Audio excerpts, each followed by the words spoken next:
გამარჯობა, ეს არის გადაცემა გვერდიდან და მე ვარ დავით გალანდია. მეგობრებო, დღევანდელი გადაცემა ამ კალენდარული წლის ბოლო გადაცემაა და ამიტომ შევეცდები შეძლების დაგვარად მოვლენების ერთგვარ შეჯამებას. თუ გამომივად და რასაკვირველია გადაცემის ფორმატი ამის საშუალებას თუ მომცემს. თუმცა მოვლენა იმდენი იყო, რომ ალბათ ერთი გადაცემა არ მეყოფა. არა უშავს. რასაც მოვასწრებ, იმას მოგახსენებთ.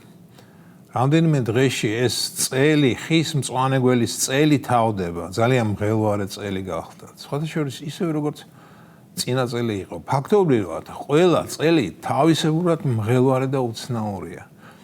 კოვიდის წლებშიც, როდესაც მთელი სამყარო პირბადით დადიოდა და ქუჩაში ზედმეტად გამოსვლას ერიდებოდა, მაშინაც კი კორონავირუსით გაჟღენთილ ატმოსფეროში იგრძნობოდა მღელვარება და უცნაურობა.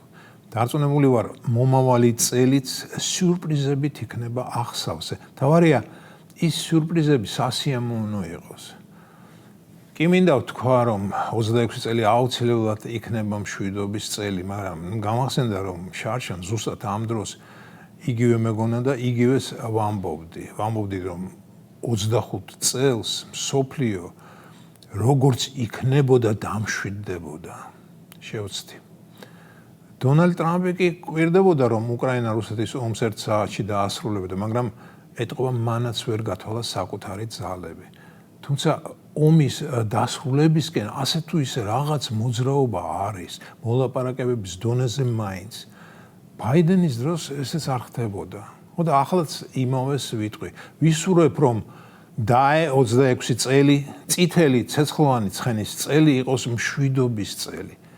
ანუ როდესაც მთელ ამ აურზაურს გვერდიდან უყურებ რწმენა, რომ ევროპის კონტინენტზე საომარი მდგომარეობა დასრულდება, ჯერჯერობით ნაკლებად მაქვს.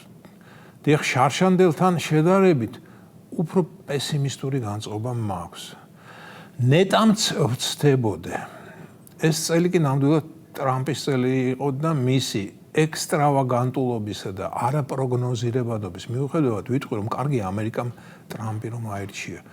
მეშინია წარმოვიდგინო, რა მოხდებოდა დემოკრატები რომ დარჩენილიყვნენ ძალაუფლებაში.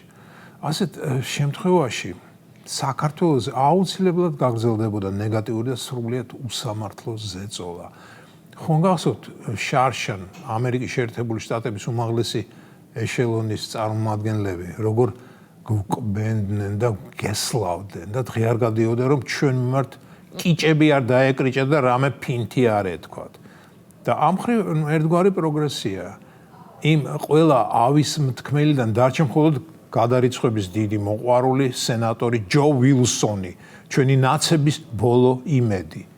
ჩვენი გამოჩენილი ნაცები იმ ჯო ვილსონთან მთელი წელი დაარბოდნენ, მასთან ფოტოებს იღებდნენ, სიყვარულით უმზერდნენ და მის იმედად იყვნენ. ვილსონს ფინანსური გასაღებით მოკოქავდნენ ხოლმე და ის 80 წელს მიკაკუნებული ჯო ვილსონი იწყებდა ქართული კოშმარის შესახებ სიმღერას. ეს ჩვენი ნაცები კი მას ტაშს უკრავდნენ და მის გარშემო სარიტუალო ცეკვებს ცეკვავდნენ. რა არსადეს ამ უნიათოებმა და არაფერი გამოუვიდათ. ქვეყნისთვის დამღუპველი მცდელობები ყველა მიმართულებით ჩაუფლავდათ. მოკითხვა მეგობარ აქტს. და ჩემი აზრით, პირველ რიგში ეს იმითაა განპირობებული, რომ ბაიდენის ადმინისტრაცია აღარ არის. მართალია, ვილსონი რესპუბლიკელია, მაგრამ რესპუბლიკელებშიც გამოერევა თითო როლა უზნეო და უზნეოს კი შორიდან ცნობს. ამიტომაც ჩვენი ნაცები მასთან, ვილსონთან, როგორც უბნის კაგებეშნიკთან დარბიან და დანოსებს წერენ. წერონ მათ ხომ სხვა არაფერი შეუძლიათ.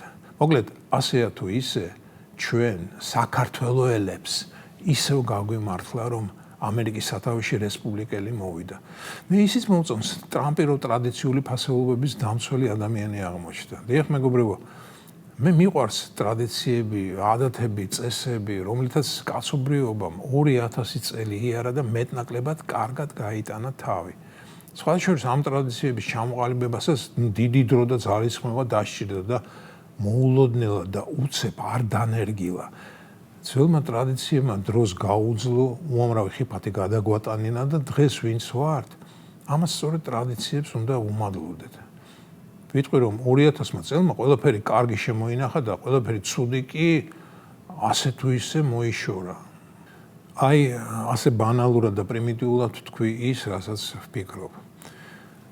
და რატომ უნდათ ვიღაცებს ამ ტრადიციების ძალისმიერი მეთოდებით შეცვლა მოსპოვა, არ მესმის. რა არ მოსწონთ, რას უწუნებენ, რატომ გადაწყვეტეს რომ ძველის გაუქმება ყველას ეამება, ვერ ხვდები. დიახ, რასაკვირველია, ინოვაციები, ახალი ტექნოლოგიები აუცილებელია და ძალიან გვიადვილებს ცხოვრებას, მაგრამ ნანოტექნოლოგიებმა თავდაყირა კი არ უნდა დაგვაყენონ და უფროს უმცროსობა დაგვავიწყონ, არამედ ცხოვრება უნდა გაგვილამაზონ და შეგვიმსუბუქონ.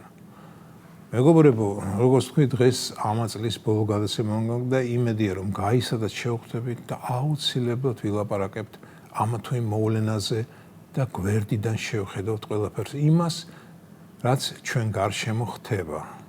გვერდიდან იმიტომ, რათა სხვა რაკურსით დავინახოთ თუ რა გუნებს და რა გვახარებს. და ბოლოს ღმერთო ნუ მოშლი ამ სახლში ლხინსა და გახარებასა, ვაჟების ქორწინებასა, ქალების გასტუმრებასა. ეს იყო გადაცემა გვერდიდან და მე ვარ დავით კალანდია.